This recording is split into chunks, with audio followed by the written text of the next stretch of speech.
Black Ops 6 Zombies has been out for a few days, and I have about 25 hours in the game, so here are my way too early overreactions about absolutely everything. Starting off with a banger, this is going to be a top 3 Zombies game at a minimum when it's all said and done. Yeah, I said that. Treyarch said going into this game that their goal was to mix Black Ops 3 with Cold War, and if you've played it, you're probably going to agree that it was pretty close to what that feels like. They even brought back the hentai and parasites from Shadows of Evil. And excluding exo zombies that no one likes to talk about, this is probably the fastest paced zombies game we have ever gotten. If you stop to shoot a horde for more than a couple seconds, you're gonna get smothered by all sorts of different zombies. And I love it. Playing this game gives me the same feeling I got when Black Ops 3 first launched, where I just fell in love with its mechanics and vibes. So yeah, this is gonna be top 3, probably even higher at a minimum. Also, the Manglers are robotic Satan and need to be launched into the sun. Holy shit. Once you get past round 25 on Liberty Falls, you cannot take 3 steps before getting a mechanical fist up the metaphorical rectum. Honestly, I'm hereby starting a change.org petition to send these guys to the Nerf factory to get their chakras realigned for the sake of all that is holy inside of this game. And for my third overreaction, Liberty Falls is one of the best side maps, if not the best of all time. Honestly, Milo and the rest of y'all need to start lining up for the Liberty Falls Forgiveness Party because this is actually a fire map. I will accept this in the form of a subscription down below. The Jet Gun is ready to accept its Comeback Player of the Year award, being completely fixed from its days as the butt of the joke for years. And that's not even to bring up the fantastic main quest, which is a short but sweet affair, giving me the same vibes as a quest like Raven the Redwoods, which is one of my favorites. Right now, it looks like it can easily be done in about 30 minutes when speedrunners get their hands on it, and you don't need a single overly complex guide to pull it off. And speaking of Easter eggs, Terminus's boss fight is the best of all of the Treyarch games, and it's not even close. Seriously, this hentai adjacent beast is an absolute blast to fight through. It's simple enough that you don't need to wonder how to do it, but it's absolutely something that you need to be fully locked in for. Then the different phases all have fun little quirks, but the final phase was by far and away the most fun I have had while playing a Call of Duty Zombies Easter egg of all time. Seriously, listen to the moment me and my squad finally beat it.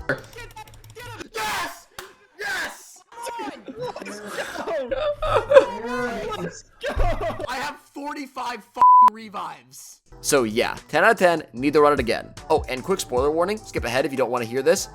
Chaos is back, and I am foaming at the mouth to see more. Moving on, Melee Macchiato is terrible and needs to be fully reworked. Alright, so enough glazing this game. This thing is 100% a certified stinker and needs a full rework. Not only does it stop one-shotting zombies way too early on, so it really only works if you have your dedicated melee out, which is already something no one wants to do, but it seems to be some sort of casting delay with your punch when you have it, so it feels super clunky. Oh, and the melee no longer gives the most points per kill. Headshots and critical kills do, so why would you even want to use it? But with perks, Black Ops 4's perks walked so that augments could run. Well, in Black Ops 4, there were clear 100% top tier perks to use for every map without any change. With the augments, there's so many good synergies that lead to actual diversity in your builds. This leads us to one of the best changes in the perk system since their introductions, and it's a nice way to add out of game progression for those who want it. To cap it all off, high rounds are back to their former glory, and I couldn't be happier. Gone are the days of Cold War where you could get to round 100 with 2 hours of spare time and a functioning brain. Black Ops 6 has brought the pain back into high rounds. Yeah, you have loadouts and gobblegums, but once you hit round 25, you hit what I am doubling the Mangler Machine, or Amalgam Alley depending on your persuasion, where you are suddenly surrounded by 10 of these hulking beasts who are keen on teaching you a lesson, so players beware. Alright, so jokes aside, this game is fantastic. It has a couple of issues, but altogether, it really feels like Zombies is starting to get back to its former glory. I am super excited to see where these next maps go, and only time will tell if these early reactions can hold up. See y'all in the next one.